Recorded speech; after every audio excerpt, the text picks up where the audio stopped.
We see that time and time again. Clearly would have been a foul, and we're not even having this discussion. And that's where I have a problem, because we criticize players when they embellish. If John Stones embellished in this play, there would have been a foul, there would have been no goal. It's a contact sport. If he pulls him, I don't... At the same time, one arm comes around his bicep, one arm comes over his shoulder. You asking for trouble. That has to be given. I don't see how it's not. Certainly, I know what it's not. It's not a dive, it's not a yellow card, it's not simulation, and so therefore at that point I don't think that he deserved that yellow card. And then you can argue, well, Morata shouldn't get in the face of the referee. I understand all that, but it all comes from the fact that I think the referee makes a wrong call in giving him a yellow card to begin with. It goes back to the Nias challenge. It's slightly different for Everton when he was suspended retrospectively. When there was contact, when the arm came across, there's absolutely no doubt there was contact, but was it enough to make him go down? The answer then was no, and I think the answer here again was no. Now that was reviewed by VAR, not reviewed by the referee. So again, similar to recently Two Eyes going to look at it. Now, if Gab Marcotti was here, he would say this is the perfect example as to why VAR is working, because it's not a clear and obvious error, because you three can't agree on whether or not it's a penalty. So therefore, VAR got this one right. Well, that's subjective, isn't it? Well, this is the thing. It's not clear and obvious. It's great. The problem about it is that if the referee had given a penalty, also VAR would not have overturned it. Exactly. And that's where we get, are we getting the right call in the end? And that's what the give and take that I don't quite understand. If you see the video and you deem it that it's not a penalty, then see it as such. But then use the technology that you have available. I don't see why it has to be a clear and obvious error for the referee to actually go take a look at it. This is the point that I don't quite understand. You have the technology, let the referee take a second look at it. And the question then becomes, what is clear and obvious when you have 100% agreement? We're not going to have 100% agreement on anything. On any call. On most things, Shaq. Come on. Not on most controversial things. I think we've sat if a referee makes a mistake, you're not going to have 100% agreement that it should be overturned. The West Brom Arsenal, everyone agreed that was a penalty. That shouldn't have been a penalty. Fine. Surely that's an example. But initially, it's a sweeping statement to say. No, initially, Steve Nicol thought. Oh, yes, but Steve Nicol doesn't count. But that's my point. My point is, if you're only going to act when there's 100% agreement, and I'm not talking about just this power, that you have 100% or near enough agreement, then you're barking up the wrong tree, because people will always see things differently. Yesterday, when the decision on the Leicester game, and people were saying this is a historic moment in English football. Everyone was saluting VAR. And they're going, this is historic, like it was the greatest thing ever. Historic in English football. VAR's got the first ever decision correct with the Iheanacho goal. Everything's great. And tonight, people are just going, VAR! VAR! Antonio Conte's future or lack thereof at Chelsea seems to be the topic of discussion these days. Ale Moreno is here with me. Ale, if we go on the article that's on our website, ESPNFC.com, they say he has the air of a manager who knows he's in the wrong job. Is that how you see it? You know what's interesting is that they did win the league. Exactly. So it doesn't seem that off to me, does it? And he feels like this is a team in turmoil. And they have been in turmoil. I mean, whether it was Diego Costa, was he coming back, not coming back? Did Conte send him a text, not a text, and all these things that happened. And from then on, everything around Antonio Conte and Chelsea has been controversy. And I'm supposed to be here. I'm supposed to get these players. These players are not coming in. These are not my first choice players. They're not getting me the players that I want. Am I going to be here? Am I not going to be here? And then all these things, I think, in a way, affect what goes on the field. Then you add the fact that he's going in a back and forth with Jose Mourinho, which is something that you never win with Jose Mourinho, because if there's something that Mourinho is really good at is manipulating a press conference and manipulating the media. He does that better than anybody else around the world. And so I think Antonio Conte, perhaps subconsciously, has forgotten about a very basic principle, and that is he's there to coach the team. And you think he's just too caught up in everything around? Everything that is going on around Chelsea doesn't translate into good performances on the field. And Antonio Conte has a hand in that as well. I think it seems inevitable that he's moving on, and I just don't understand why.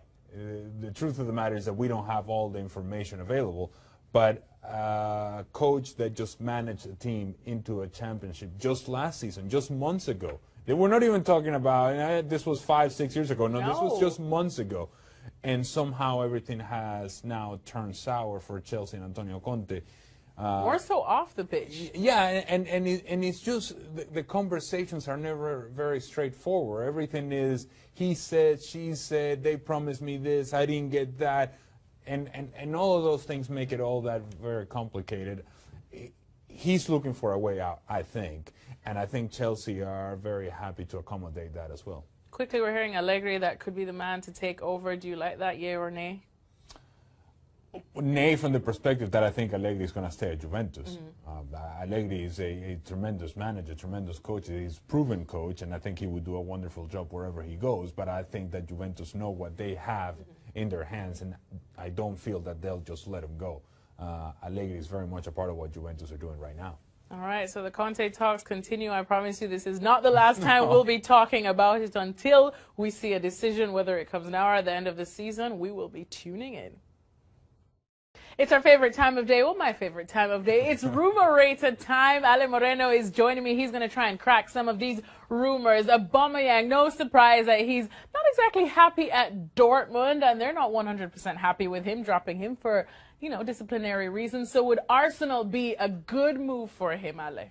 He's been going for a while now. And the truth of the matter is he doesn't show up on time to training. If he shows up at all, he's been suspended. He wants to go. Dortmund want to move away from Aubamayeng as well. He's scoring goals. He scores goals, and that's why you hang on to him. And if you're Arsenal, at this point, you're seeing your talent going away. You're seeing your season also going away. And so it feels perhaps that it's a necessary move for Arsenal. And in some ways, a desperate move for Arsenal, but it's what you need to do. You go after Aubamayeng simply because he's available, and you're going to pay whatever you're going to pay in this transfer market. I think they both need it. Arsenal needs it. Aubamayeng needs a change as well. Two desperate parties coming together. If that doesn't sound like a hit, I don't know what is. Suso, back to Liverpool. No. Flat out. No. Well, he said he doesn't want to go. Yeah, he said he's happy. So I don't know where the rumor is coming from, but I would tell you that he's fine in Milan. I think he wants to stay there. He's playing well there. And his last experience in Liverpool was not all that positive. Alisson to Liverpool. We know Liverpool needs some goalkeepers. Sorry. Why? What, Karius and Mignolet haven't been all that great? No, they haven't. Well, trying to be nice here. Yeah. No, look, Liverpool need a goalkeeper. And Alisson is available, and there is this talk that he may be going somewhere. Well, I think we're sort of putting 2 and 2 together here, even though it doesn't quite add up to 4. It's simply because Alisson may be going somewhere, but it may not be Liverpool, and it may not be in this transfer window either. Just because Liverpool needs a goalkeeper doesn't mean it's going to be Alisson. However, simply because this is a choice that I'm given, and Liverpool is desperate, it may just be that it happens. Emre Can to Juventus. He gone. Gonski. He gone. He gone. End of story. Well, he was offered a contract extension. He said, you know what? It's not you. It's me. I'm out. And so, peace. Take care. Belotti to Atletico Madrid.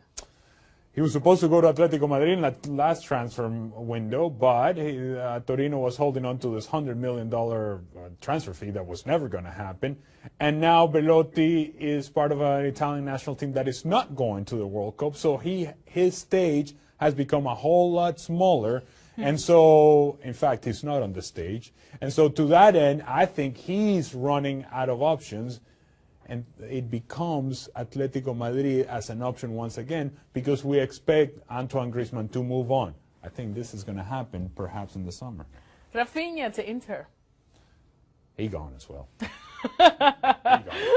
Well, he gone because where's he going to play?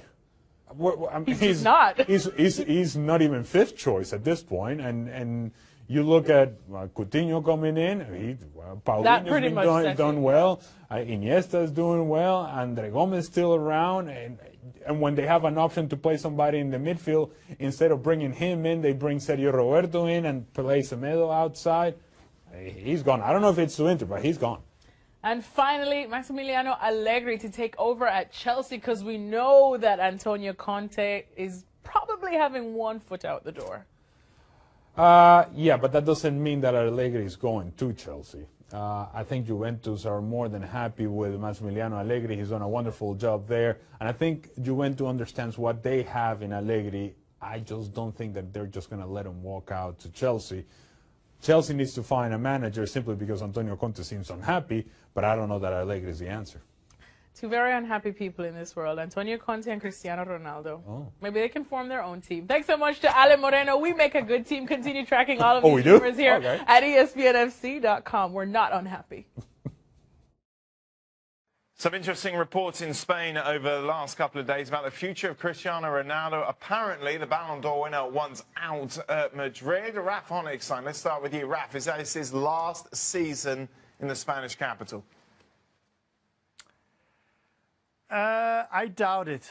I doubt it. I think we've been down this route before. We've heard it before.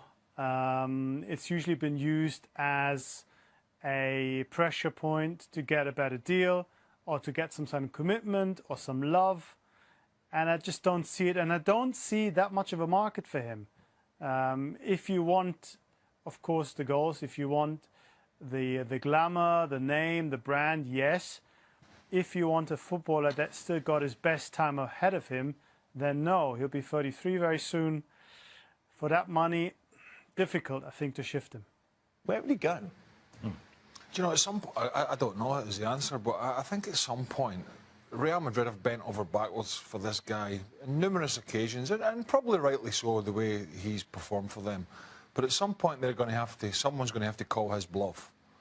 In terms of, you can't just keep doing this and then expect them to give him another new contract. His contract's up in 2021, by the way. He'll be 36 by then. Yeah, and wasn't that long ago that he signed that. 2016. Yeah.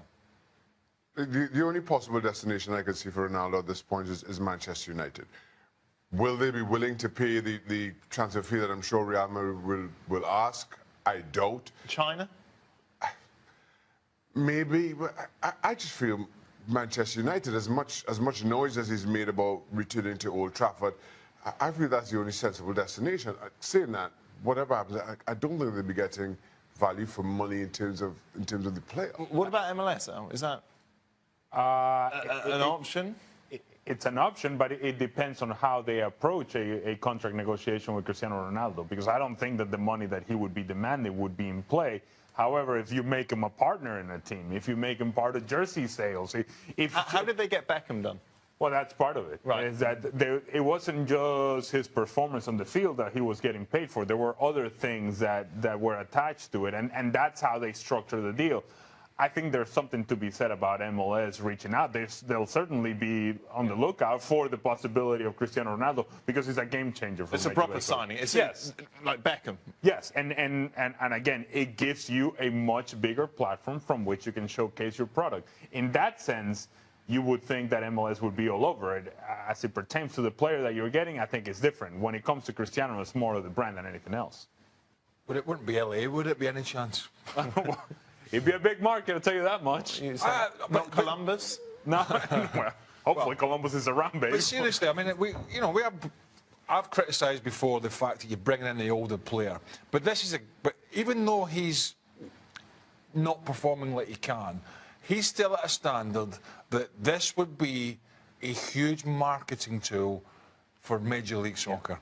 Seriously, that you're bringing in 50% of the greatest players of the generation between him and Messi. Now, Messi's not ready to do this yet. That might happen at a different time. But Ronaldo might just be. Look, one of the underpinnings of the Beckham deal was, of course, the Adidas contract with David Beckham and with Major League Soccer. Cristiano Ronaldo is a Nike athlete. Now, how does that play off in terms of the association with at Major you, League Shaka. Soccer. I'm just saying. I'm just saying. Crunching the numbers here. How does that play off? How does that structure? You want a piece of the deal or something? I'll happily have a piece of that deal. Raf, right, so when he does leave Real Madrid, what is his most likely destination? I think at 36, I mean, I personally believe that his dream would be to just play until he's 36 and then disappear into the sunset. Why would you go anywhere else? You don't need the money. You don't need to prove anything. I don't think he is motivated by money at this point. I see the perfect scenario is him lasting the deal. But the problem is, does Real Madrid want him to last the deal? Or is the point coming where they are saying to him, you know what, we'd like you to leave? And Real Madrid have said it to so many big players in the past. I think they're reluctant to force him too much. But if he's feeling that these are the kind of the vibes that are being sent, then I don't think he'll be ready to sit on the bench for 2 years. I don't think that Cristiano Ronaldo is the sort of athlete and personality that just rise into the sunset. No. I don't see that. He likes the attention. The sunset comes to him. Yeah, and you know what? Sunset Boulevard in LA. That's the sort of attention he What wants. he said he wants to be an actor. Oh, here we go. Well, picture him in with Frank LaBeouf. He does these silent movies for obvious reasons. I mean, Ronaldo should take up golf. What's wrong with people? As Raf said, retire. Take up sport. Golf. Would you play golf with Ronaldo? Listen, I know 3 people that could golf with Ronaldo. Could make a 4-ball up with you 3. No. You might not enjoy it. Oh, you'll enjoy Oh, it. no, you'll have I'll fun. tell you what, that'll be an experience. Wait, double golf with Ronaldo. But just don't let Stevie Nicol play behind him. him. Callaway man, how does that change things? ESPN FC, of course, with you throughout the week. If you ever miss a show, you can download our daily podcast over on the website. Lionel Messi has missed 32% of the penalties he's taken. That's a high number. Yeah. And something that you expect that from somebody else, but not from the best player in the world. You would expect that Lionel Messi would be better at penalties than he is, but somehow, when it comes to it, he's going to miss some. And the truth is that we should not be surprised now. Come on, Burley. Why is your conversion rate? Why is your conversion rate better at penalties than the GOAT? Because I didn't take as many. I did miss a couple. Maybe he should go in Neymar mode. Unless he's in Neymar mode, somebody else can take a penalty. Yeah, do you think so? I mean, there's other. How can you explain this? Someone as great as he is. I don't know, because he scored some of the greatest goals that we've seen in this generation. Whether it's dribbling past 5 or 6 men, or scoring from an acute angle, or a 25, 30-yard free kick in the top corner, he's just so capable. But as Ali said, he's almost like a 1 in 3 he's missing, and that's hard to fathom out. Also in France today, domestic action, PSG taking on Dijon. Dijon are 11th in the French league. You don't need VAR for this. They lost 8-0. PSG 8, Dijon 0, Neymar with 4, and he got booed, Neymar, according to Julien Laurent, because he won a penalty, and for his 4th goal he took it. Well, sorry, Cavani won the penalty, and it was Neymar who decided to take it. And they were allegedly singing Cavani's name. Yeah. Which he didn't like. This is going great.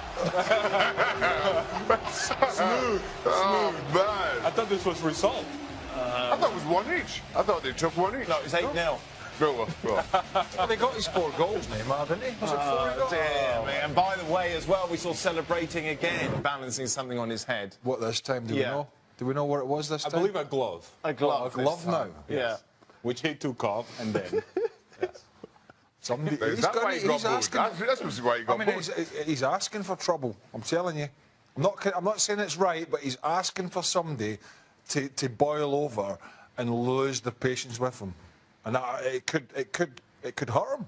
Meanwhile, I vote for PSG, I think Cavani. we all agree, are going to have a great run in the Champions League, obviously, if they get past Real Madrid. Does it make a difference that they're playing teams of inferior quality that they're going to meet in the Champions League, in the sense that is it easy then just to go, boom, right back into action, despite the fact you're rolling over these teams? It's a difficult one. It's one that's been thrown at. It was thrown at Pep when he was at Bayern Munich when they'd won the league, and it became so easy. I don't have the answer. I think not, would be my opinion. But then PSG have had these issues over recent years as well. Maybe they are stronger without question with Neymar in their ranks, but I don't think they've lived up to some of the expectations in the Champions League. And I don't think it's an issue if you play as well as you did today, beating a team made nothing, meaning that you're not lowering your standards to lower opposition. Right. You're staying at a high level, and at that point, you believe that then they would be able to take care of whoever comes in front of them in Champions League. It's been quite the interesting season for Real Madrid, and That's one way to say it. That's one way to say it. I'm trying to be nice because it's definitely not a good thing. From Cristiano Ronaldo being eternally unhappy there, I suppose we could say, Karim Benzema becoming public enemy #1, and Gareth Bale with his injury issues and playing time and all of that. We're hearing, Ale, that we could see a complete overhaul of the BBC for an NHL. Neymar, Hazard, and Lewandowski. Now, this sounds crazy, but we know Real Madrid have the power to pull off something like this. Do you see? Is it feasible? All at the same time? No. How do you work out the numbers? How do you work out the contracts? How do you manage people exiting the club and people coming into the club? I don't see it happening right away. Do they need an overhaul this week? What I do see is that as we have this conversation, Real Madrid are 19 points behind Barcelona. So when that's happening, then yes, there is a need for change, and a change that I think may just include Zinedine Zidane. If they don't get past PSG in Champions League, that's something that may come into the discussion. And then you have to overhaul the roster as well. This is a roster that won back-to-back Champions League, and yet right now they're incapable of getting any sort of result with any sort of consistency. And so, yes, there will be changes because this is the reality of a club like Real Madrid. You're not winning when you're supposed to be winning. You're not meeting the expectations that you're supposed to be meeting. Then what happens is that changes are made. And those are going to be major changes.